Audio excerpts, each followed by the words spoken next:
Hello guys and again welcome to the LM podcast and I'm your host Harit Sharma. So guys, my today's topic is about why is saturation affecting you and how you can surpass all the saturation that is happening around the skills that you are learning, all the career and all the businesses that you want to create or start. I know many of you heard that there is saturation in everything. Like literally you can be learning anything, you can be doing anything. In today's age there are always and already thousands of people doing those things that you want to do, and sometimes it become very difficult to just get even started by all the pressure and all the negative thoughts that you have around starting that thing, because it is saturated and you feel that you might not be able to earn money if you start doing those things or learning those things.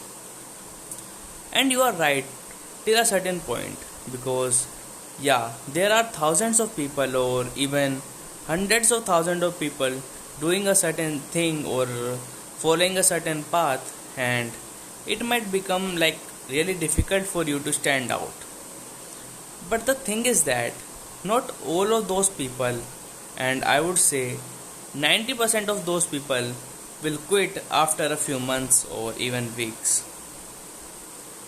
I'm pretty sure that you see most of the people are there learning something, doing something, and they just quit because it is not so easy and not everyone can do everything. For example, I am learning to write copies and I am learning copywriting in short, but the thing is that there are thousands of people who are already doing it or will do it.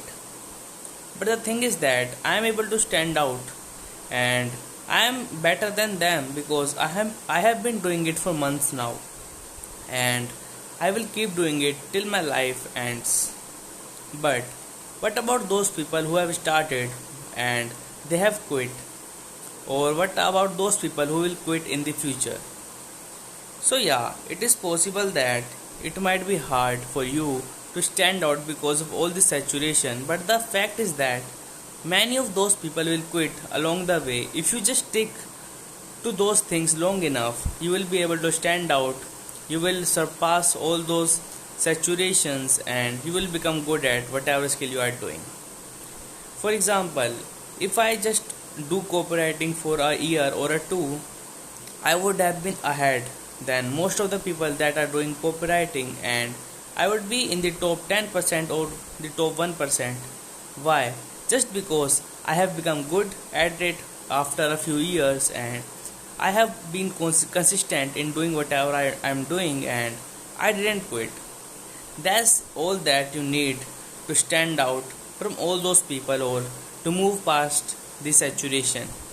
What you need to do, you have to stay consistent in whatever you are doing for years, and you have to improve your skills. You have to learn various skills that support your main skill. For example, in copywriting, if you have knowledge about marketing, funnels and all those related things, they will support your career as a copywriter because you have more knowledge than all those people who are just learning about copywriting.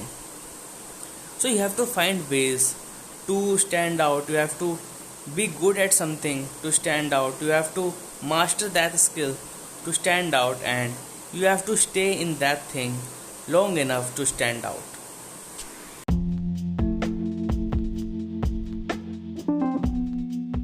So guys, that's all for today's episode. If you like it, please share it with the friends, family, people you love and care about. Thank you again.